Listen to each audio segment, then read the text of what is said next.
Hello everybody, welcome to my kitchen, or at least a small portion of it. Today I'm going to walk you through step by step on how to make gluten-free millet bread. It's super yummy. Anyway, let me show you how to do this. Okay, so we're going to start with our milk. Now we're using soy milk, but you can use rice milk or almond milk or cashew milk, whatever plant-based milk you'd like to use. So to this we're going to add yeast, and this is the kind of yeast we are using. It's instant yeast. We're going to add 2 teaspoons of this, and we have 1 cup of milk in this container here, or this jar, or whatever you want to call it. And then to that we are going to add 1 tablespoon of honey. I apologize for those of you who are exact measures. I'm probably driving you crazy, but that was approximately 1 tablespoon. So we're going to go ahead and mix that together.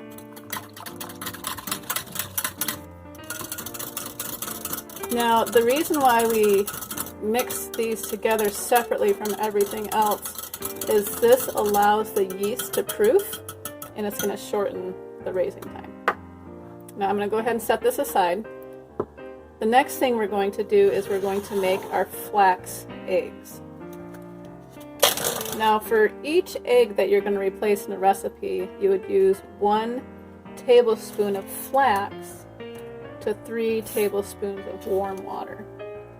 Now in this particular recipe, it initially called for 3 eggs, but we don't do eggs. So we're doing 3 tablespoons of flax in my little coffee grinder, which works. They work great for grinding seeds or nuts or anything that you need grinded.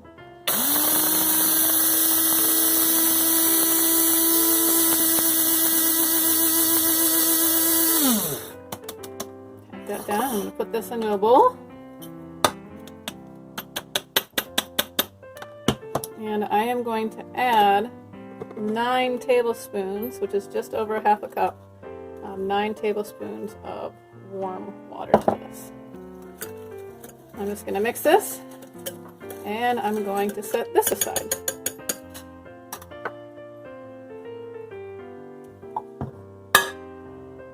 Next, we are going to get our big mixing bowl. Now to this, we're going to be adding 1 cup of millet flour, half of a cup of brown rice flour. Okay, next we're going to add potato starch. We have a half a cup of potato starch. Now make sure that you're using potato starch and not potato flour, because they're 2 totally different things. Next we're going to add tapioca starch, and it's also known as tapioca flour. So tapioca starch and tapioca flour are the exact same thing. And then we're going to add our salt, which we are using 1.5 teaspoons of salt, and we're going to add some almond meal. Now you can use almond meal, you can use pecan meal, you can use walnut meal, any kind of nut meal that you want to use. You could probably even use cornmeal if you want to. We're doing a 1/4 cup of that. And then we are going to add our xanthan gum. We have a tablespoon of xanthan gum here. Now what xanthan gum does is it locks in moisture into the dough, but it also helps to provide structure so that your loaf will hold shape while it's baking, and it will slice up really well when it's cooled. So with these, we're just going to mix our dry ingredients.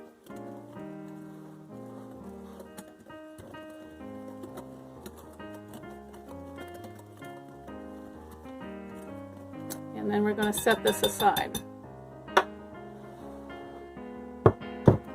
Next, what we're going to do is we're going to go back to our yeast mixture, which is nice and frothy. You can see how it's kind of got all nice and bubbly there for us. Oh, don't want to drop it. Even got on the side there. We're going to pour that into a bowl. And then we have our flaxseed mixture. You see how it kind of got all gelled and everything? So that's going to act as a binder also for our bread.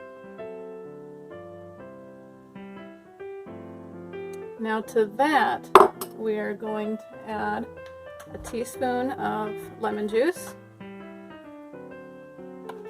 and a 1/4 cup of oil. And we're just going to mix those.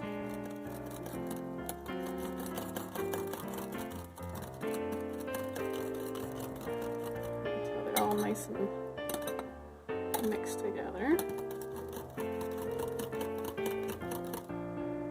And then we are going to add this to our dry ingredients. Bring back our dry ingredients. I'm going to use a spatula. Yeah, some people call this thing a spatula. I don't know, I've called it a squeegee before. So I guess it depends on what you see it as. Spatula, squeegee, thingy that scrapes, I don't know, whatever. Okay, anyway, so you want to add all your liquid ingredients to your dry. Get all the nice moisture stuff out of the bowl there. And then we're just going to mix this until everything is incorporated. Now, you're probably thinking to yourself, now this doesn't look like dough that I'm used to, like if you're making regular bread, and well, you're right. This isn't regular bread, this is gluten-free bread. And sometimes it's a little bit different. And usually when you're making gluten-free bread, it's more like a muffin type consistency. And I'm actually gonna add just a little bit more water to this. Just a little bit. I don't know, I think maybe I added, I don't know, a couple tablespoons. Because you do want it to be like a thick muffin batter.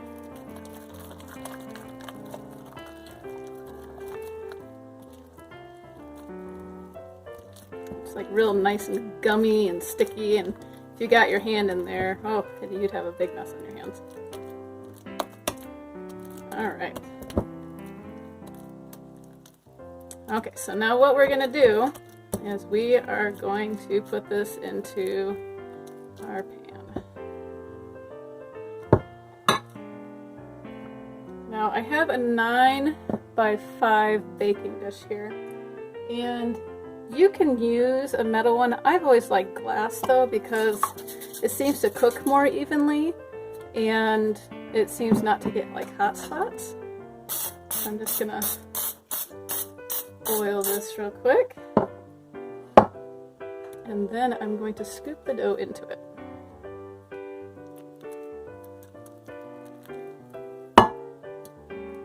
Plop.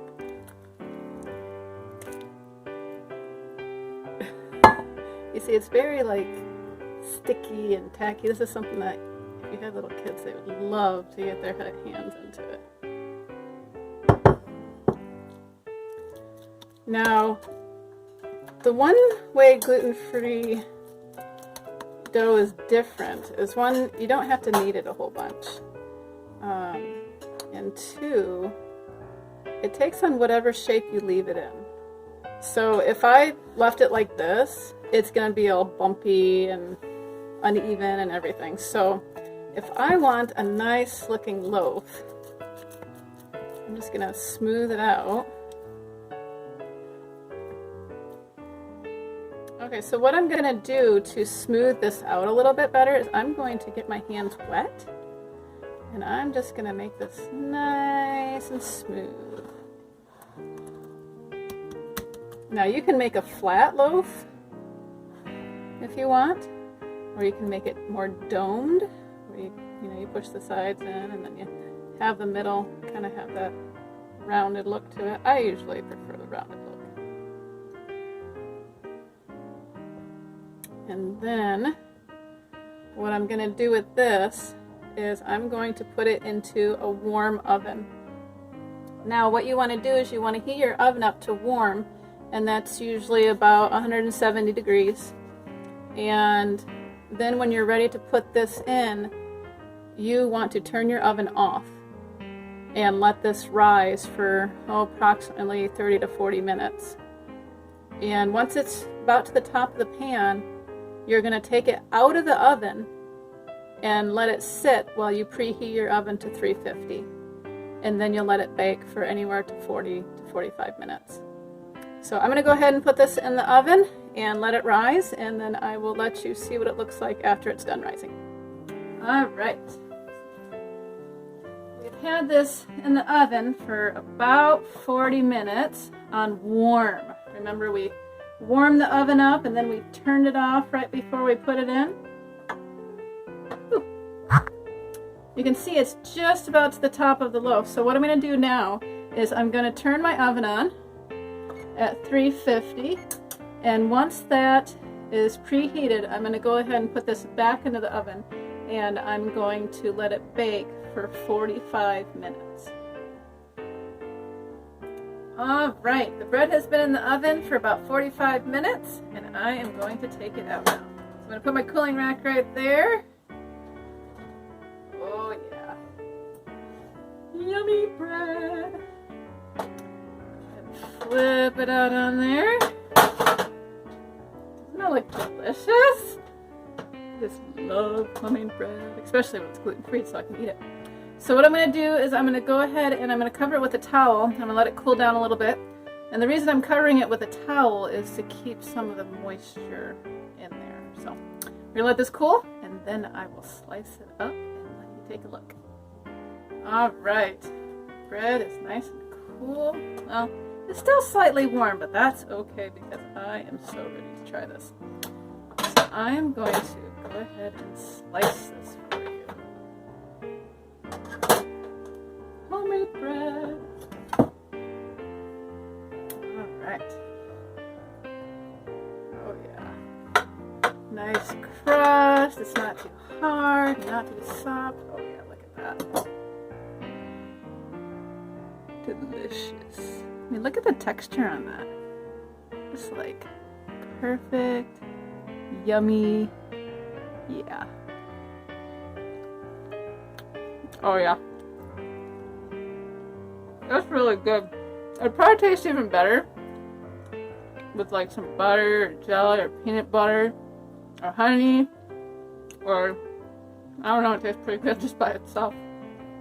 So that is how you make gluten-free bread that doesn't taste like cardboard, and it holds up really well for sandwiches or for toast or for just eating it, you know, straight off the loaf. Very easy, very delicious. I hope you enjoyed this video.